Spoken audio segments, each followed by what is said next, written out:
अस्सलाम वालेकुम friends, I hope you are great student. आज के टॉपिक में हम डिस्कस करेंगे relative permittivity effect on force between two charges या different charges, electric field, capacitance, energy और पोटेंशियल। यानी रिलेटिव परमिटिविटी, या हम ये कह सकते हैं कि डाइलेक्ट्रिक को इंसर्ट करने से इन चीज़ों पर, इन क्वांटिटीज़ पर क्या असर पड़ेगा, फोर्स के ऊपर क्या असर पड़ेगा, इलेक्ट्रिक फील्ड के ऊपर क्या असर पड़ेगा, कैपेसिटेंस, एनर्जी और पोटेंशियल के ऊपर क्या असर पड़ेगा।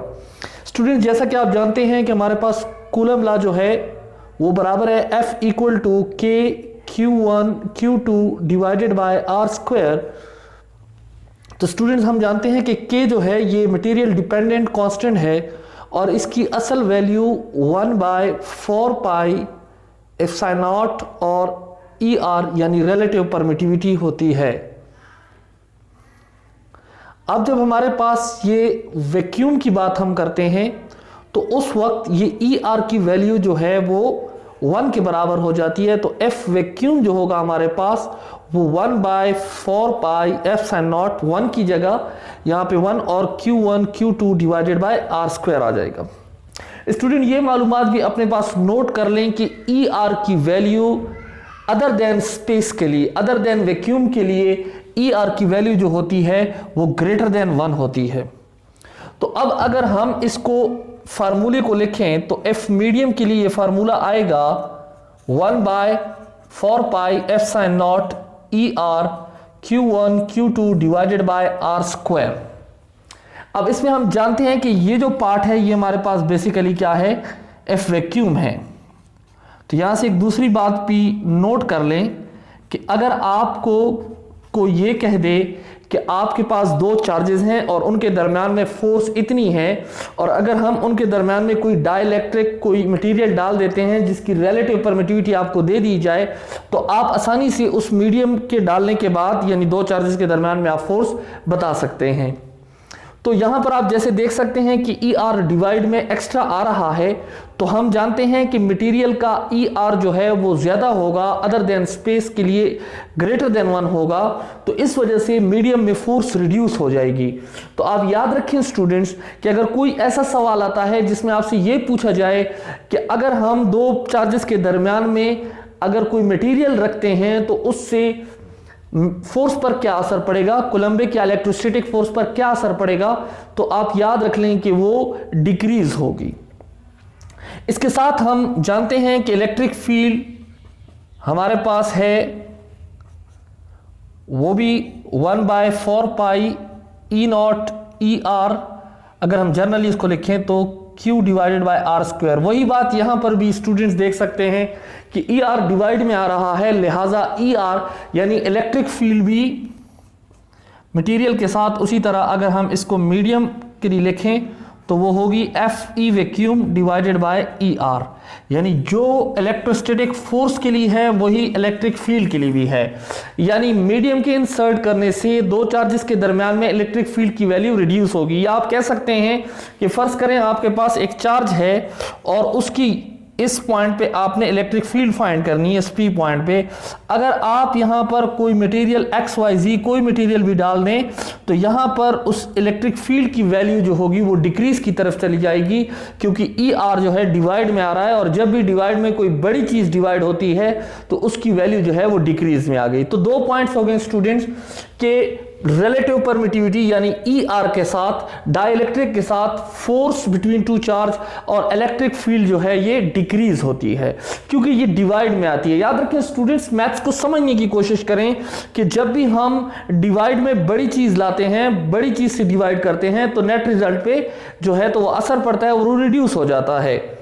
उसके मुकाबले में अगर हम एक पैरेलल प्लेट कैपेसिटर लें स्टूडेंट्स, तो उसमें अगर लेट्स से हमारे पास जो कैपेसिटी की वैल्यू है वैक्यूम के लिए वो होती है E0 A/D।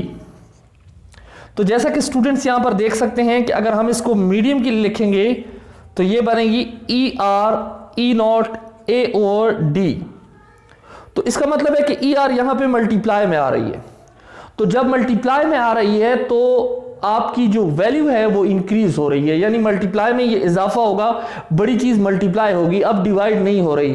तो इसका मतलब ये है कि कैपेसिटेंस जो है वो डाइलेक्ट्रिक, यानी अगर फर्ज करते हैं कि इसकी कैपेसिटेंस जो है वो बिफोर एडिंग अगर इसकी कैपेसिटेंस 1 माइक्रोफेराड है, और अगर हम कोई कैपेसिटर इसमें ऐड कर लेते हैं, कोई डाइलेक्ट्रिक इसमें ऐड करते हैं जिसकी ई आर की वैल्यू फर्ज करें 2 है, तो ये पार्ट जो है तो आप देख सकते हैं स्टूडेंट, ये सी वैक्यूम का है, तो सी वैक्यूम अगर 2 है और ई आर की सी वैक्यूम 1 है और ई आर की वैल्यू 2 है, तो 2 1s are 2, तो 2 माइक्रोफेराड। मतलब ये कि उसी कैपेसिटर के अगर दरमियान में हम लोग चार्जेस के दरमियान में जो है तो कोई डाइलेक्ट्रिक डाल लेंगे, तो इलेक्ट्रिक फील्ड की जो वैल्यू है वो किसकी तरफ चली जाएगी, इंक्रीज की तरफ चली जाएगी।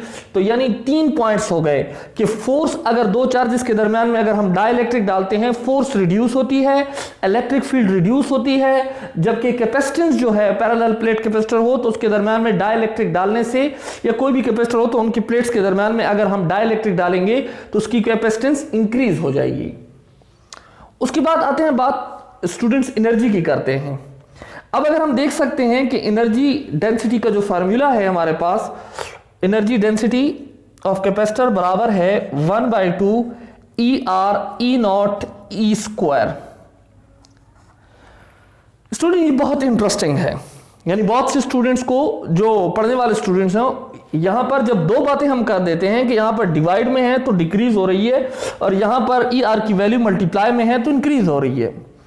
अब यहां पर है कि अगर लेट से दो पैरेलल प्लेट्स हैं और उनके दरमियान में फर्ज करें कि एनर्जी की कोई वैल्यू है, एनर्जी डेंसिटी की कोई वैल्यू है, अगर हम ई आर कोई रिलेटिव परमिटिविटी कोई डाइलेक्ट्रिक इसमें पुट कर लेते हैं जिसकी रिलेटिव परमिटिविटी की वैल्यू ग्रेटर देन 1 है, तो उसकी एनर्जी पर क्या असर पड़ेगा? तो पहला जवाब तो यह है कि एनर्जी डिक्रीज हो जाएगी। अब स्टूडेंट सवाल करते हैं कि यहां पर जब मल्टीप्लाई ई आर की वैल्यू मल्टीप्लाई हो रही है तो उस वक्त एनर्जी इंक्रीज की तरफ जाती, कैपेसिटेंस इंक्रीज की तरफ, लेकिन उसी सूरत में जब ई आर एनर्जी की इक्वेशन में मल्टीप्लाई में होती है तो वो डिक्रीज की तरफ क्यों जाती है? स्टूडेंट्स मैं अपने पहले लेक्चर्स में बता चुका हूं कि जब आप ईटा एंट्री टेस्ट या एमडीकैट वगैरह दे रहे हैं तो आपको एक चीज ज़हन नशीन कर लेनी चाहिए, या आप फिजिक्स पढ़ रहे हैं या आप साइंस पढ़ रहे हैं तो फार्मूले के अंदर भी आप लोगों को मालूम होना चाहिए कि क्या कुछ है।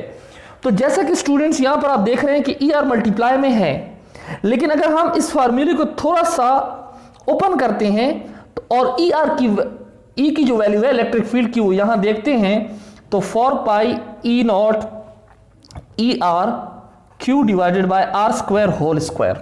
तो स्टूडेंट्स जैसा कि आप देख रहे हैं कि ये स्क्वायर जो है ये ना सिर्फ ये बाकी इक्वेशन पर है बल्कि ई आर के ऊपर भी है, यानी ई आर मल्टीप्लाई हो रहा है लेकिन ई आर स्क्वायर डिवाइड हो रहा है। इसका मतलब बिल्कुल ऐसी ही है कि किसी चीज को आप किसी नंबर के साथ मल्टीप्लाई करें और उसके स्क्वायर से डिवाइड कर लें तो लाजमी बात है रिजल्ट में कमी आएगी।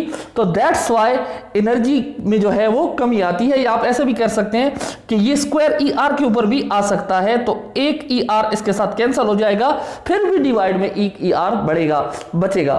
तो इस वजह से जो है स्टूडेंट्स डेंसिटी की वैल्यू, एनर्जी डेंसिटी की वैल्यू या एनर्जी की वैल्यू पैरेलल प्लेट कैपेसिटेंस में अगर आप डाइलेक्ट्रिक डालते हैं तो वो डिक्रीज होती है। तो यानी कितनी बातें हो गई, 1 2 3 और 4 में से ये दो बातें और फोर्थ नंबर की बात, ये डाइलेक्ट्रिक डालने से डिक्रीज होती है। लास्ट बात पोटेंशियल। तो स्टूडेंट्स हम जानते हैं कि हमारे पास एनर्जी डिवाइडेड बाय चार्ज पर energy per unit charge is equal to potential. तो जैसा कि आप देख सकते हैं कि पोटेंशियल और एनर्जी आपस में डायरेक्टली रिलेटेड हैं, तो इस वजह से अगर एनर्जी डिक्रीज होगी तो पोटेंशियल भी डिक्रीज होगी। तो यानी 5 में से 4 पॉइंट्स में 1 2 3 और 4 इन के साथ अगर हम जो है तो रिलेटिव परमिटिविटी ऐड करेंगे तो इनकी वैल्यू, इनकी नेट वैल्यू डिक्रीज की तरफ जाएगी। तो स्टूडेंट्स अगर कोई ऐसा सवाल आता है इन 5 पॉइंट में से तो आप लोग याद रख लें कि सिर्फ कैपेसिटेंस जो है वो रिलेटिव परमिटिविटी या डाइलेक्ट्रिक ऐड करने से अदर देन स्पेस, तो वो इंक्रीज की तरफ डिक्रीज की तरफ जाएगी और कैपेसिटेंस जो है वो इंक्रीज की तरफ से आएगी। स्टूडेंट, अगर इसके अलावा भी आपके पास कोई पॉइंट है तो आप मुझे इनबॉक्स कर सकते हैं, मैं आपके जवाब देने की कोशिश करूंगा।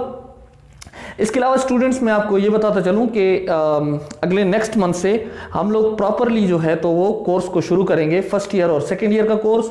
उसके साथ साथ जो है तो हम मैथमेटिक्स के कुछ लेक्चर्स भी जो है तो शुरू करेंगे जो इंपॉर्टेंट होते हैं, जिनको समझना मुश्किल होता है, और हम उनके फिजिकल पॉइंट ऑफ व्यू को देखेंगे।